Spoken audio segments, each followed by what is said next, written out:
Ancient Chinese soldiers didn't just appear out of nowhere. Behind those massive armies you read about in history books was a system designed to pull ordinary farmers from their fields, strip away their comfort, and rebuild them into disciplined warriors. It was harsh, relentless, and very far from the romantic image of heroic warriors in shiny armor. While kids today dream of being footballers, doctors, or YouTube stars, ancient Chinese boys rarely had a choice. If you were born into a household registered with the state, chances were high that at some point you'd be drafted. No career counseling, no follow your passion. Just, here's a spear, hold the line, and don't even think about running. The transformation from peasant to soldier wasn't a gentle nudge, it was a crash course in pain. The state made sure you learned quickly, because hesitation on the battlefield didn't just kill you, it endangered everyone standing next to you. Behind the great walls, the great victories, and the great dynasties, there were countless men forged through brutal systems of recruitment and training. Their stories are the true backbone of Chinese history. For many future soldiers, the journey began long before they were old enough to grow a proper beard. Ancient China, like medieval Europe, sometimes pushed boys into military roles shockingly early.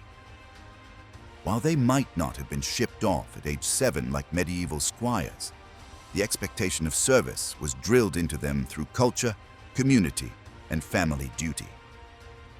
A boy grew up knowing that once he reached around 20, the state would call him for service. Families prepared for this inevitability. Physical work in the fields hardened his body. Carrying water, plowing soil, and hauling grain weren't just chores. They were early conditioning.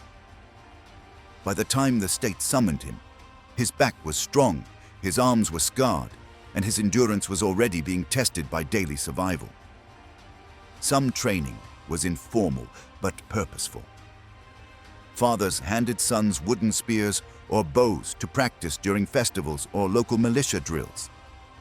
Communities often had rudimentary exercises to prepare young men for defense against bandits or raiders. This wasn't play, it was survival. Imagine being 12 years old, standing with other boys in a dusty village square, struggling to keep a long spear upright while older men barked instructions. Childhood games weren't tag or hide and seek. They were about learning to march in step, hold formation, and swing weapons without stabbing your neighbor in the leg. By the time adulthood came, these boys weren't dreamers chasing ambitions. They were bodies shaped by labor, minds shaped by obedience, and souls already bracing for the moment the empire demanded their service. The painful truth was this: you didn't grow up hoping to be a soldier. You grew up knowing the state would make you one. Ancient Chinese recruitment wasn't about signing up at a fair with free food and promises of adventure. It was mandatory, systematic, and inescapable. The empire didn't ask, it told. Every household was registered under state systems that stretched back to the Zhou dynasty and were perfected under the Qin and Han. This meant the government knew exactly how many adult men lived in each region, and exactly how many it could call up for service. Think of it as the world's earliest draft board, except with no appeal forms or deferments. At around age 20, a peasant male would be summoned for duty. The length of service varied depending on the dynasty, but 1 to 2 years was common, with some unlucky souls kept far longer if war dragged on. A recruit might be sent to garrison the Great Wall, guard frontier outposts, or march into full-scale campaigns. For peasants, this was devastating. Leaving the farm didn't just mean leaving home. It meant the family's survival was at risk. Crops rotted, fields went untilled, and younger siblings had to shoulder impossible loads. But service wasn't optional. Records describe peasants walking miles to mustering grounds, carrying little more than rough clothes and whatever food they could scrounge for the journey. The state was clever about spreading the burden. Systems like the Han Dynasty's conscription meant that not every man was taken at once. Instead, service rotated through the population. Some dynasties also created soldier-farmer colonies, where families were given land on the frontier in exchange for providing military service when called. These men lived double lives, plowing in the spring, drilling in the summer, and standing watch in the winter. There were rare chances for choice. Wealthy families sometimes bribed officials to avoid service. Poorer men volunteered in their place, hoping for rewards, pay, or promotion. Others were recruited from ethnic minorities along the borders, valued for their unique skills like horsemanship or archery. But no matter the route, the end result was the same. The empire fed its armies with the sweat of its people. Soldiers weren't born warriors, they were pulled from the soil, reshaped through order, and handed over to a machine that demanded obedience above all else. The brutal reality: so you've been taken from your village, handed a spear, and told you're now a soldier. Congratulations! Except the hard part hasn't even started yet. Ancient Chinese training was designed to hurt, not because commanders were cruel for fun, but because pain forged obedience. If you couldn't take drills in camp, you wouldn't survive the battlefield. The day began before sunrise. Trumpets or drums pulled men from sleep. You didn't get a slow morning stretch, you got shouted into formation. Armor strapped on, weapons in hand, you were expected to stand perfectly still while officers barked orders. Even a shaky grip could earn you a blow from the stick of a drill master. Weapons practice was endless, spear thrusts over and over until your shoulders burned. Archers drew their bows until their fingers bled, each man forced to repeat shots hundreds of times. Crossbowmen drilled not just in aiming, but in rapidly reloading the heavy bronze triggers, because fumbling in battle meant death. Cavalry recruits had it worst of all. They had to learn to control half-ton animals with their knees while firing arrows at a gallop. More than one recruit fell, was trampled, and became a warning for the rest. Physical training was disguised as labor. Soldiers carried timber, dug trenches, and marched miles under the weight of gear. This wasn't just busy work. It was building endurance for campaigns where exhaustion killed as often as the enemy. And then came punishment. Ancient manuals were brutally clear. Hesitation, disobedience, or breaking formation could mean flogging, mutilation, or death. Under Qin law, if one man deserted, his entire squad was punished. Collective responsibility meant you didn't just fear for yourself, you feared dragging everyone else down with you. That fear kept men in line better than any pep talk. Even the environment was a weapon. Training didn't stop for rain, snow, or blistering heat. Records describe men drilling until their armor froze to their skin in winter, or collapsing from heat stroke under summer sun. Complaints weren't an option. As one Tang officer supposedly put it, "If you think training is hard, battle will be worse." By the time training ended, recruits were different men. Their hands were blistered, their backs scarred, and their minds reshaped to obey the drum and gong without question. Not every soldier in ancient China carried the same burden. The majority were peasants drafted into infantry units, but sprinkled among them were elites, specialists trained to do what the average farmer turned soldier simply couldn't. These men were the sharp edge of the army, the ones who turned battles from desperate scrambles into victories. Take the crossbowmen. China had perfected the crossbow centuries before Europe even dreamed of it. These weren't simple toys. They were mechanical weapons with bronze triggers, capable of piercing armor and horses at range. Training for crossbow units was obsessive. Accuracy wasn't optional. Soldiers drilled until they could fire in unison, reloading under pressure, their volleys timed with drum beats. Imagine standing in formation with hundreds of others, all loosing bolts at once, creating a storm of metal so thick enemies described it as like rain. Then there were the cavalry. For a peasant who'd barely seen a horse up close, this was a nightmare. Riding alone was one challenge, but riding while firing arrows at a gallop was another level entirely. The Han Dynasty invested enormous resources into cavalry to fight nomadic raiders like the Xiongnu, who were born in the saddle. Training meant endless hours of balancing, turning, and shooting until a recruit could guide a horse with his knees while his hands loosed arrows. Horses didn't care about empire or glory. They spooked, bolted, or bit. Mastering both beast and weapon weeded out the weak quickly. Imperial guards took elite status even further. By the Tang Dynasty, these weren't seasonal conscripts. They were permanent, professional soldiers paid salaries to drill constantly. Chosen for strength, loyalty, or ethnic specialties, they became shock troops and bodyguards for emperors. Their armor gleamed brighter, their weapons sharper, and their discipline harsher. Serving among them meant prestige, but also pressure. Failing as an imperial guard wasn't just shameful, it could cost your head. Even behind the lines, specialists existed, engineers trained to build siege towers, operate trebuchets, or command paddle-wheel warships on the rivers. These weren't casual skills. They required knowledge of mechanics, timing, and coordination. Without them, cities couldn't be taken and supply lines couldn't be held.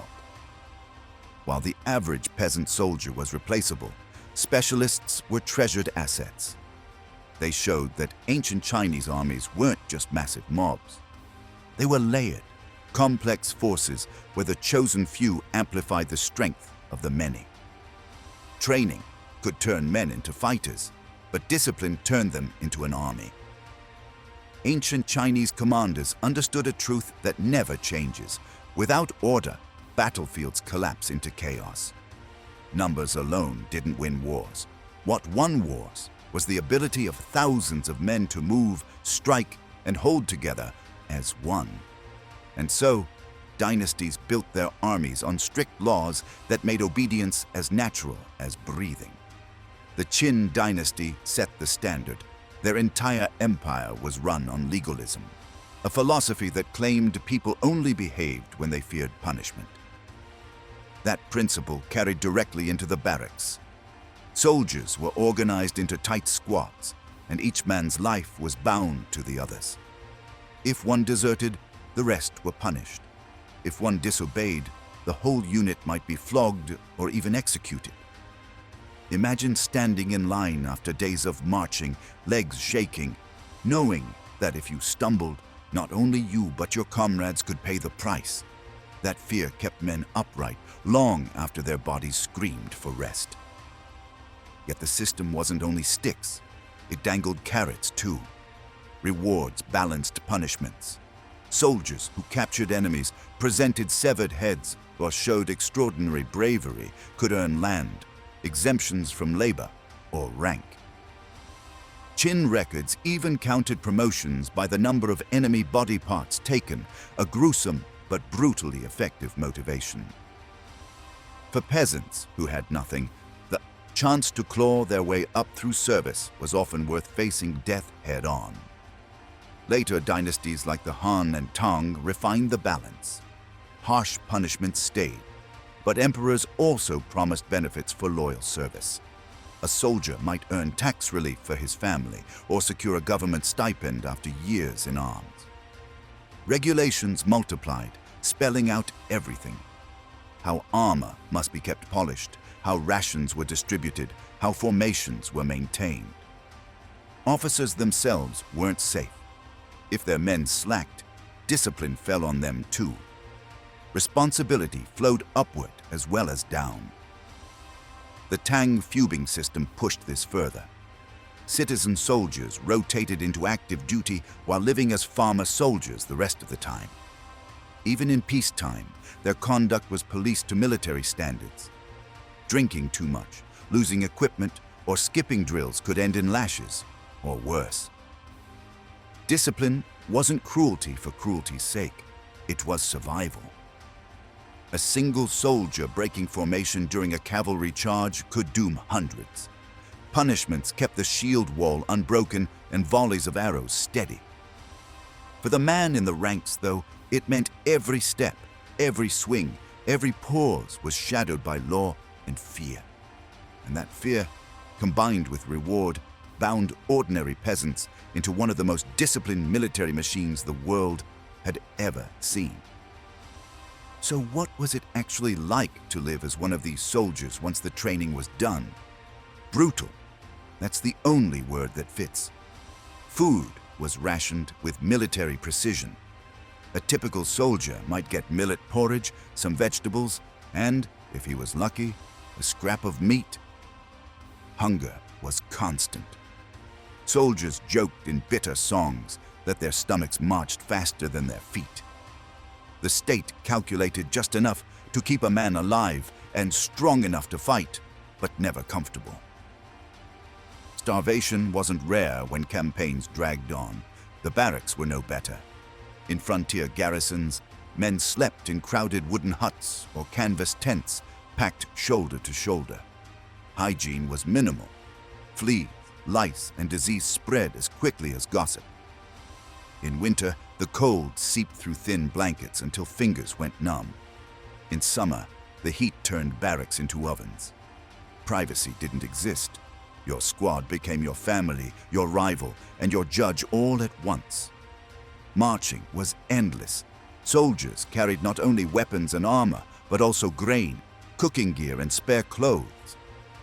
A day's march could cover 20 miles or more, with men stumbling under the weight of 60 or 70 pounds. Blisters were constant, backs ached, and shoulders rubbed raw. Yet falling behind risked punishment. No soldier wanted to be the weak link. Fear was part of the daily diet.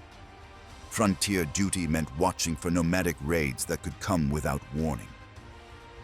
Guard shifts left men staring into endless night, straining to catch the sound of hoofbeats. On campaign, the fear multiplied. You could spend weeks waiting, knowing the enemy was out there, hearing rumors about their strength, wondering if tomorrow would be your last sunrise. And yet, through all this misery, bonds formed. Men leaned on each other, they shared food, patched each other's wounds, and sang to keep spirits alive. Ancient poems written by soldiers reveal an odd mix of bitterness and pride. They cursed the cold, the hunger, the pain. But they also sang of loyalty to comrades and to the empire. Life as a soldier was pain and endurance stitched together with discipline. It was not glorious, but it was the glue that held China's frontiers, walls, and cities safe. For every emperor in silk robes, there were thousands of nameless men sweating, starving, and dying so the empire could stand. China's dynasties didn't rise and fall on poetry or philosophy alone. For all the Confucian texts, elegant calligraphy, and grand palaces we associate with China's past, the reality is far more practical. The empire stood, or collapsed, on the backs of soldiers shaped by brutal systems of recruitment and training. These weren't abstract ideas tucked away in books. They were flesh and blood realities. Training and recruitment weren't side notes in Chinese history. They were the engines that kept dynasties alive. The Qin dynasty showed this first, and with terrifying efficiency. In 221 BCE, Qin armies, drilled like machines, crushed rival kingdoms one by one and forged the first unified China. They didn't win because they were larger. Many enemies had vast numbers too. They won because their soldiers obeyed instantly. A drumbeat meant advance. A gong strike meant stop. Disobedience was punished with death, sometimes not just for the soldier, but for his entire squad. Legalist law turned fear into discipline, and discipline into conquest. Without it, Qin's dream of one China would have remained just that, a dream. The Han dynasty carried this foundation further. They weren't content with simply defending the heartland. Han soldiers expanded into Central Asia, securing routes that became the Silk Road. Cavalry units, trained to face the nomadic horsemen of the steppe, gave China the power to strike deep beyond its borders. Crossbowmen, drilled in accuracy and rapid volleys, provided devastating firepower. These weren't farmers with makeshift weapons. They were trained soldiers, and their victories tied China into global networks of trade that reshaped the world. The Tang dynasty refined recruitment again through the fubing system, rotating citizen soldiers into service while maintaining professional elite guards. This gave them flexibility. They could draw on the strength of the people while also keeping permanent, disciplined forces at the emperor's command. Tang armies pushed deep into Central Asia, securing deserts, mountains, and distant outposts. Their soldiers became symbols of China's reach, disciplined defenders of an empire that stretched further than most could imagine. But history was ruthless in its lessons. When the systems faltered, dynasties fell. The late Han leaned on poorly trained warlord militias who lacked cohesion. The Tang collapsed when the fubing system rotted, replaced by mercenaries whose loyalty ended with their pay. Time and again, order built empires and chaos destroyed them. Behind every golden age of Chinese civilization were not just emperors and scholars, but thousands of ordinary men. Men drilled until their hands blistered, punished until obedience was instinct, and hardened until they could hold a line against any storm. They were the hidden backbone of empire. Without them, China's greatness would have crumbled centuries earlier.